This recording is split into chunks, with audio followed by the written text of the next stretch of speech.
Year after joining Yellowstone, Kevin Costner headlined Netflix's Best Mystery Western of the decade. After the success of films like Sicario and Wind River, Taylor Sheridan unleashed his instantly iconic neo-Western series, Yellowstone, starring Kevin Costner as the tough rancher John Dutton. After decades of championing the Old West, Costner was right at home in the series, which focuses on a family defending their Montana ranch. However, just 1 year after the series began, he starred in another Western thriller in a brilliant Netflix original movie. Since the days of movies like Silverado, Dances with Wolves, and Wyatt Earp, Kevin Costner has been the de facto modern face of the Western genre. With Clint Eastwood leaving the Old West behind after 1992's Unforgiven, the actor has had little in the way of competition to dominate the West on film and TV. From his Hatfields and McCoy's miniseries to headlining Taylor Sheridan's Yellowstone, he's proven himself America's favorite cowboy, whether in the 19th or 21st century. Just 1 year after joining Sheridan's hit drama series, he starred alongside Woody Harrelson to bring audiences a fresh, 1930s set neo-Western crime movie. Netflix has produced a range of compelling original content, but 2019's The Highwaymen stands out as one of their best films to date, despite being woefully underrated. How The Highwaymen grounded the tale of Bonnie and Clyde. The story of Bonnie and Clyde has been explored countless times by Hollywood, with the Warren Beatty and Faye Dunaway movie being the most iconic. However, these stories almost always centered on the killers, sometimes going so far as to imagine them as a romantic Robin Hood couple of the Great Depression. In 2019's The Highwaymen, this trend was reversed, instead shifting the focus to the two investigators who brought them down, Frank Hamer and Maney Gault. Throughout the film, the writer, John Fusco, makes a point of challenging the legend of Bonnie and Clyde, removing the more romantic vision of them from prior movies and shows. The Highwayman begins with the escape of Clyde Barrow from a prison labor camp, where his gang, Bonnie in tow, guns down his captors and drives away with him. In response to their escalating crime spree, the governor of Texas, Ma Ferguson, hires former Texas Ranger Frank Hamer, who recruits his old partner, Maney Gault, to assist in the pursuit. Using their old-fashioned detective skills, the pair take to the open roads of the Deep South, hunting Bonnie and Clyde across several states. As they travel, they repeatedly have to deal with the myth that the criminals have conjured up about themselves, that they're a veritable Great Depression-era Robin Hood couple. However, having murdered more blue-collar people than rich folks, nothing could be further from the truth. When Hamer and Gault finally track Bonnie and Clyde to Bienville Parish, Louisiana, the home of one of the gang members, teaming up with the local police, they set the stage for an ambush on the duo, luring them out onto a road in the hopes of forcing a surrender. However, seeing the pair reach for their own guns, the posse opens fire, filling the car and its passengers with bullets before the criminals can fire a single shot. Despite being satisfied that justice has been done, Hamer and Gault look on with shame and disgust as locals later swarm the vehicle as it's paraded around the city of Arcadia. In this scene, the movie makes its message loud and clear. Parker and Barrow were common criminals and didn't deserve the fanaticism and adoration that both the public and media gave them. However, even today, that message rings hollow for many who still buy into their image as symbols of rebellion and counterculture. The Highwayman blends Western and thriller brilliantly, much like Taylor Sheridan's neo-Western series. Particularly 1923, The Highwayman is a brilliant combination of the crime and thriller genres and a Western aesthetic. From start to finish, the film plays on the image of Hamer and Gault as Old West-style lawmen watching the new world pass them by.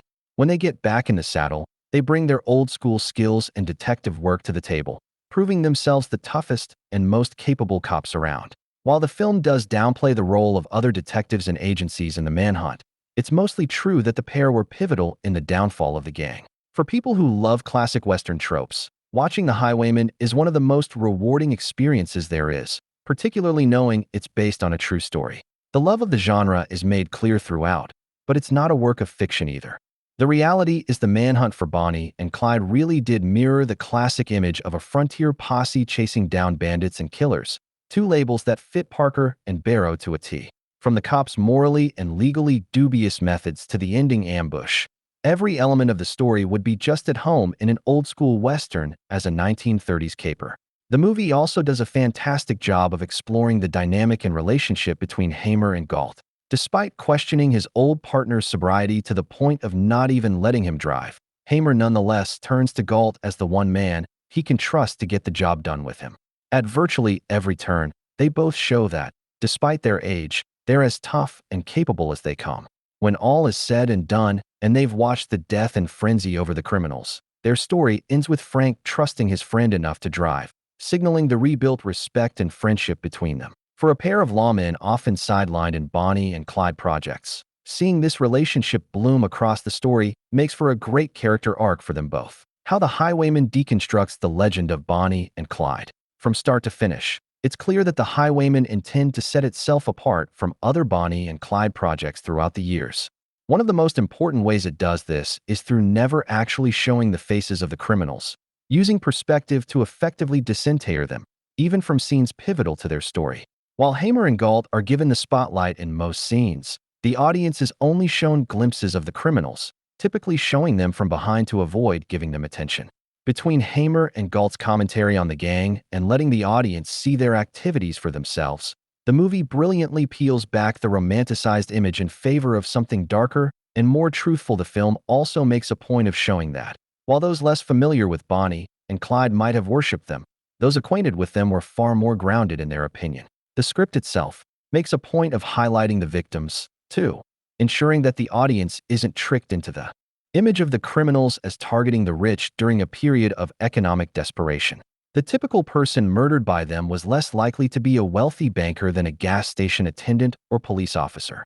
In fact, of their 12 murders, 9 were law enforcement. Through showing these murders and how cold-blooded they are, the film leaves no room for any illusions about the gang as a champion of working people.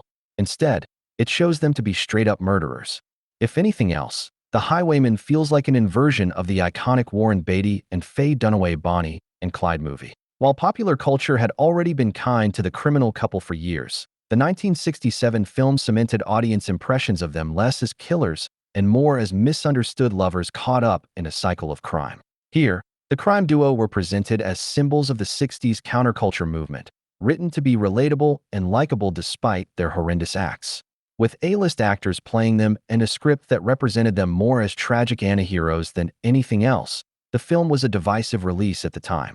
In John Lee Hancock's Netflix movie, everything about the '67 film is rejected in favor of a dark mystery perfect for fans of shows like True Detective. The Highwaymen is perfect for Yellowstone fans. At a time when Kevin Costner is still riding high among Western fans for the Yellowstone series, it's always worth remembering his other great projects. While many would be quick to point to movies like Horizon, An American Saga, or Open Range, it's hard to think of many of his films that are as great a match in tone and style as The Highwaymen. Combining the appeal of a true crime drama with Western tropes and an old-school, character-driven road trip, it's one of the best representations of Great Depression-era criminals there is.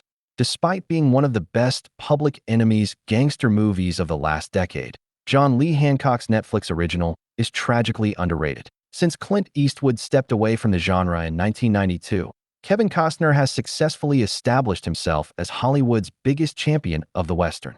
This continues to be shown in series like Yellowstone, Kevin Costner's The West, and Hatfields and McCoys. When it comes to his movie ventures, fans rightly praise Dances with Wolves, but The Highwaymen offers a fantastic true crime story with a Western finish and is a must-see for people interested in Bonnie and Clyde.